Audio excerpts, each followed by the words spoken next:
ಊಟದಾಗಿಂದ ಇಲ್ಲಿ ತನಕ ಊಟ ಮಾಡಿರ್ತೀರ, ನೀವು ಹೊಟ್ಟೆಗೂ ರೆಸ್ಟ್ ಕೊಟ್ಟಿಲ್ಲ, ನಿಮ್ಮ ಇಂಟೆಸ್ಟೈನಿಗೆ ರೆಸ್ಟ್ ಕೊಟ್ಟಿಲ್ಲ, ಆಮೇಲೆ ಬೇರೆದಕ್ಕೆ ಯಾವುದಕ್ಕೂ ರೆಸ್ಟ್ ಕೊಟ್ಟಿಲ್ಲ.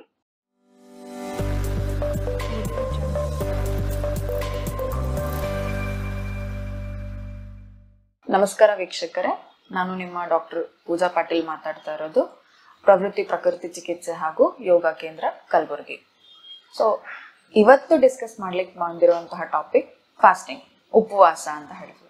ಏನದು ಉಪವಾಸ ಅಂತ ಹೇಳಿದ್ರೆ, ಇಲ್ಲಿ ಯೂಶಲಿ ನಮ್ಮಲ್ಲಿ ನೋಡ್ಬೇಕಂದ್ರೆ ದೇವ್ರ ಹೆಸರು ಮೇಲೆ ಸೋಮವಾರ ಶರಣನ್ಗೋಸ್ಕರ ಉಪವಾಸ ಮಾಡ್ತೀರಾ, ಮಂಗಳವಾರ ಅಂಬಾಬಾಯಿಗೋಸ್ಕರ ಉಪವಾಸ ಮಾಡ್ತೀರಾ, ಬುಧವಾರ ಮನೆ ದೇವರು, ಗುರುವಾರ ರಾಯರಿಗೋಸ್ಕರ ಉಪವಾಸ ಮಾಡ್ತೀರಾ, ಶುಕ್ರವಾರ ಮತ್ತೆ ದೇವಿ, ಶನಿವಾರ ಹನುಮಂತನ್ಗೋಸ್ಕರ ಮಾಡ್ತೀರಾ, ರವಿವಾರ ಮೇ ಬಿ ಸ್ಟಾಪ್ ಮಾಡ್ಬೋದು ಅನ್ಸುತ್ತೆ.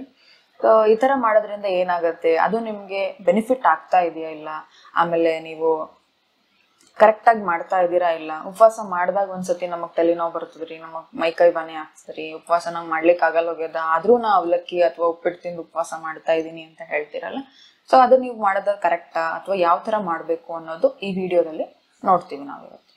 ಸೊ ಫಸ್ಟ್ ಥಿಂಗ್, ಉಪವಾಸ ಏನಕ್ ಮಾಡ್ತೀರಾ? ಓಕೆ, ನೀವು ದೇವ್ರ ಹೆಸರು ಮೇಲೆ ಮಾಡ್ತೀರಾ, ಬಟ್ ಅದು ದೇವ್ರಿಗೆ ಏನ್ ಹೆಲ್ಪ್ ಆಗಂಗಿಲ್ಲ, ಅದು ನಿಮ್ಮ ಬಾಡಿಗೆ ಹೆಲ್ಪ್ ಆಗುತ್ತೆ. ಒಂದು ಯಾವ ತರ ಹೆಲ್ಪ್ ಆಗುತ್ತೆ, ನಾ ದೇವ್ರ ಹೆಸರು ಮಾಡ್ತೀನಿ, ನೀವು ಏನ್ ಉಲ್ಟಾ ಹೇಳ್ತೀರಿ ಅಂದ್ರೆ ಇಲ್ಲ, ದೇವ್ರಿಗೆ ಉಪವಾಸ ಮಾಡ್ತೀರಿ, ಅದು ನಿಮ್ಮ ಕೈಂಡ್ ಆಫ್ ಭಕ್ತಿ ನೀವು ದೇವ್ರಿಗೆ ತೋರಿಸ್ತಾ ಇರೋದು.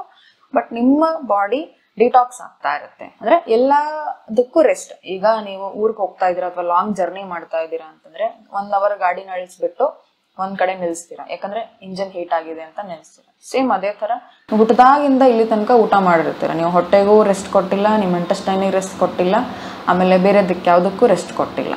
ಆ ತರ ರೆಸ್ಟ್ ಕೊಡ್ಬೇಕು ಅಂತಂದ್ರೆ ನಾವು ನಮ್ಮ ಇಚ್ಛೆಯಿಂದ ನಾವು ಫುಡ್ ನ ಬೇಡ ಅಂತ ಬಿಡ್ತೀವಲ್ಲ, ಅದಕ್ಕೆ ನಾವು ಉಪವಾಸ ಅಂತ ಹೇಳ್ತೀವಿ. ಆಯ್ತು ಮೇಡಮ್, ಈಗ ಉಪವಾಸ ಹೆಂಗ್ ಮಾಡ್ಬೇಕು ಅಂತ ಹೇಳಿದ್ರೆ, ಫಸ್ಟ್ ನೀವು ಉಪವಾಸ ಮಾಡ್ತಿದ್ದೀರಾ ಅಂತ ನೀವು ನಿನ್ನೆನೆ ನಿಮ್ಗೆ ಗೊತ್ತಿರುತ್ತಲ್ಲ, ಅವತ್ತಲೇ ಡಿಸೈಡ್ ಮಾಡ್ಬಿಡ್ರಿ ಕಾಫಿ ಟೀ ಇದನ್ನೆರಡು ತಗೊಳ್ಳೇಬಾರ್ದು ಅಂತ. ಯಾಕೆ ಅಂತಂದ್ರೆ, ನಿಮ್ಗೆ ಅನ್ಸುತ್ತೆ ನಾವು ಟೀ ಕುಡಿದ್ರೆ ನಮ್ಗೆ ಹಸಿವು ಮುಂದೋಗುತ್ತೆ ಆಮೇಲೆ ತಿನ್ಬೋದು ಅಂತ, ಬಟ್ ಇಲ್ಲ, ಅದು ನಿಮ್ಗೆ ಆಸಿಡಿಟಿನ ಇನ್ಕ್ರೀಸ್ ಮಾಡ್ತಾ ಇರುತ್ತೆ. ಅಂದ್ರೆ ನೆಕ್ಸ್ಟ್ 1-2 ಗಂಟೆ ನಿಮ್ಗೆ ಮುಂದೆ ಹೋಗ್ಬೋದು, ಆಮೇಲೆ ಇನ್ನೊಂದ್ 2 ಗಂಟೆ ಬಂದ್ಮೇಲೆ ಮತ್ತೆ ಜಾಸ್ತಿ ಹಸಿವಾಗ್ಲಿ ಸ್ಟಾರ್ಟ್ ಆಗುತ್ತೆ. ಸೊ ಫಸ್ಟ್ ತಲೆಯಲ್ಲಿ ಇಟ್ಕೊಳ್ಳಿ, ಕಾಫಿ ಟೀ ಇದೆರಡು ಬಿಟ್ಟು ಉಪವಾಸ ಮಾಡ್ಬೇಕಂದ್ರೆ ಫಸ್ಟ್ ಅವಾಯ್ಡ್, ಬಿಡ್ಲಿಕ್ಕೆ ರೆಡಿ ಇದ್ರೆ ಉಪವಾಸ ಮಾಡ್ರಿ, ಇಲ್ಲ ಅಂದ್ರೆ ಮಾಡ್ಬಿಡ್ರಿ. ಒಂದ್ ಥಿಂಗ್. ಆಮೇಲೆ ಇನ್ನೊಂದು, ಉಪವಾಸ ಮಾಡ್ಲತ್ತೀನ್ರಿ ನಾ ಅಂತ ಹೇಳಿ ಮುಂಜಾನೆ ಹಿಡಿದ ಸಂಜೆ ತನಕ ಊಟನೇ ಮಾಡಂಗಿಲ್ಲ, ನಾವೊಂದ್ ಹನಿ ನೀರ್ ಕುಡಿಯಂಗಿಲ್ಲ, ನಾವೊಂದಿದು ಇಲ್ಲ, ತಪ್ಪು.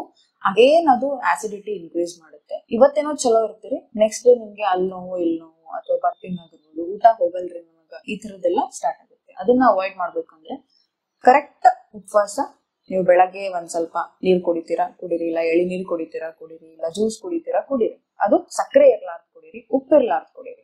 ನೀವು ಈಸಿ ಹೆಲ್ಪ್ ಮಾಡ್ಬೇಕು ನಿಮ್ಮ ಬಾಡಿ, ನೀವು ಹೆಲ್ಪ್ ಮಾಡ್ಬೇಕು. ಸಕ್ಕರೆ ಬೇಡ, ಉಪ್ಪು ಬೇಡ, ನ್ಯಾಚುರಲ್ ಫ್ರೂಟ್ ಜ್ಯೂಸ್ ಕುಡೀರಿ, ಆ ತರನು ಮಾಡ್ಬೋದು. ಬೆಳಗ್ಗೆ ಒಂದ್ಸತಿ, ಅಂದ್ರೆ ಫಾರ್ ಎಕ್ಸಾಂಪಲ್ ಇಫ್ ನೀವು ಉಪವಾಸ ಮಾಡ್ತಾ ಇದೀರ ಒಂದಿನದ್ದು ಅಂತ ಹೇಳಿದ್ರೆ 3-4 ಗ್ಲಾಸ್ ಲೆಮನ್ ಜ್ಯೂಸ್ ಕುಡೀರಿ, 3-4 ಗ್ಲಾಸ್ ನಿಮ್ ಎಳಿನೀರ್ ಕುಡೀರಿ. ಕಿಡ್ನಿ ಪೇಷಂಟ್ಸ್ ಏನಾರು ಇದ್ರೆ ಎಳಿನೀರ್ನ ಅವಾಯ್ಡ್ ಮಾಡಿ, ಬೇಕಂದ್ರೆ ಬೇರೆ ಜ್ಯೂಸ್ ನೀವು ಆಲ್ಟರ್ನೇಟ್ ಜ್ಯೂಸ್ ಹಾಕೋಬಹುದು. ಬಿಕಾಸ್ ಅಗೇನ್ ನೀವು ಏನಕ್ಕೆ ಬೇಡ ಅಂತ ಹೇಳಿದ್ರೆ, ಅದರಲ್ಲಿ ಜಾಸ್ತಿ ಕ್ಯಾಲ್ಸಿಯಂ, ಫಾಸ್ಫೇಟ್, ಮ್ಯಾಗ್ನೀಷಿಯಂ ಇರೋದ್ರಿಂದ ಮತ್ತೆ ಕಿಡ್ನಿ ಮೇಲೆ ಒತ್ತಡ ಬೀಳೋದ್ ಬೇಡ. ನೀವು ಅದ್ರ ಬದಲು ಮೋಸಂಬಿ ಜ್ಯೂಸ್ ಆಗಿರ್ಬೋದು, ಪೈನಾಪಲ್ ಜ್ಯೂಸ್ ಆಗಿರ್ಬೋದು, ವಿತೌಟ್ ಶುಗರ್ ನೀವು ಕನ್ಸ್ಯೂಮ್ ಮಾಡ್ಬೋದು. ಯಾವ ತರ, ಒಂದ್ ಆಲ್ಟರ್ನೇಟ್ ಆಗಿ 1 ಗ್ಲಾಸು ನೀವು ಎಳೆನೀರು ಕುಡಿತಾ ಇದ್ದೀರಾ, 1 ಗಂಟೆ ಬಿಡ್ರಿ, ಮತ್ತೆ 1 ಗ್ಲಾಸು ನೀವು ನಿಮ್ ಲೈಮ್ ಜ್ಯೂಸ್ ಕುಡಿತಾ ಇದ್ದೀರಾ, ಮಧ್ಯದಲ್ಲಿ ನಿಮ್ಗೆ ನೀರ್ ಬೇಕು ಅಂತಂದ್ರೆ ನೀರ್ ಕುಡೀರಿ. ನೀರು ಅನ್ಲಿಮಿಟೆಡ್, ನಿಮ್ಗೆ ಎಷ್ಟು ಬೇಕಷ್ಟು ಕುಡೀರಿ, ಯಾವುದೇ ಅಡ್ಡಿ ಇಲ್ಲ, ದೇವ್ರು ಬೈಯಲ್ಲ. ಯಾಕಂದ್ರೆ ನೀವು ಲಿಂಗದ ಮೇಲೆ ಭಕ್ತಿಯಿಂದ ಒಂದು ಹನಿ ನೀರ್ ಹಾಕಿದ್ರೆ ಸಾಕು, ಶಿವ ಓಕೆ ಅಂತಾನೆ. ಸೇಮ್ ತರ ಎಲ್ಲಾ ದೇವರು ಅಷ್ಟೇ, ನೀರ್ ಕುಡಿದ್ರೆ ಯಾವುದೇ ಅಭ್ಯಂತರ ಇಲ್ಲ, ಜ್ಯೂಸ್ ಕುಡಿದ್ರೆ ಯಾವುದೇ ಅಭ್ಯಂತರ ಇಲ್ಲ. ಈ ಹಾಲು, ಮೊಸರು, ಮಜ್ಜಿಗೆ ಇದನ್ನೆಲ್ಲ ಏನಕ್ಕೆ ಅವಾಯ್ಡ್ ಮಾಡು ಅಂತ ಹೇಳ್ತೀವಿ, ಅಗೇನ್ ನಿಮ್ಮ ಕಿಡ್ನಿ ಮೇಲೆ ಮತ್ತೆ ಪ್ರೋಟೀನ್ ಆಗುತ್ತೆ, ಮತ್ತೆ ಅದು ಡೈಜೆಸ್ಟ್ ಮಾಡ್ಬೇಕಾಗತ್ತೆ. ನಿಮ್ಗೆ ಅನ್ಸಿರುತ್ತೆ ನಾ ಏನೋ ಉಂಡಿಲ್ಲ ಅಂತ, ಬಟ್ ನೀವು ಊಟ ಮಾಡ್ದಂಗೆ ಲೆಕ್ಕ.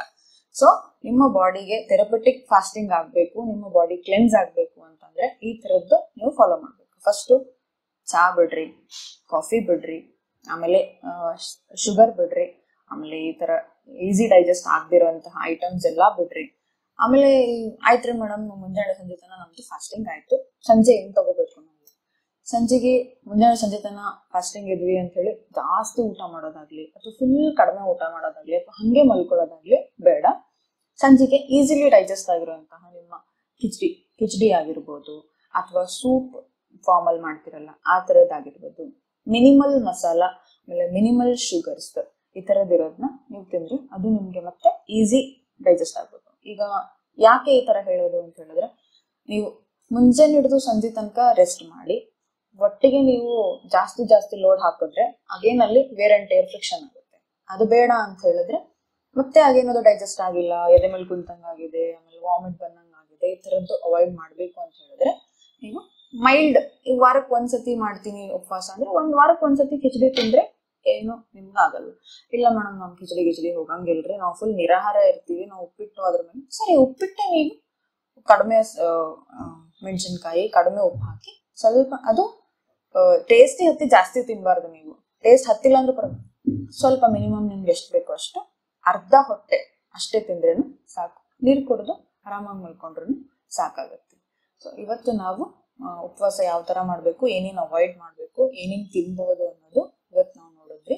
ಯಾವ ತರ ಥೆರಪಿಟಿಕಲ್ ಯೂಸ್ ತೆಕ್ಕೋಬೇಕು, ದೇವ್ರಿಗೆ ಅಲ್ದೇನೆ ನಮಗೂ ಯಾವ ತರ ಬೆನಿಫಿಟ್ ಆಗ್ಬೇಕು ಅಂತ ಈ ವಿಡಿಯೋದಲ್ಲಿ ನೋಡಿದ್ವಿ. ಮುಂದಿನ ವಿಡಿಯೋದಲ್ಲಿ ನಾವು ಹೊಸ ಟಾಪಿಕ್ ಜೊತೆ ನಿಮ್ಗೆ ಭೇಟಿ ಆಗೋಣ.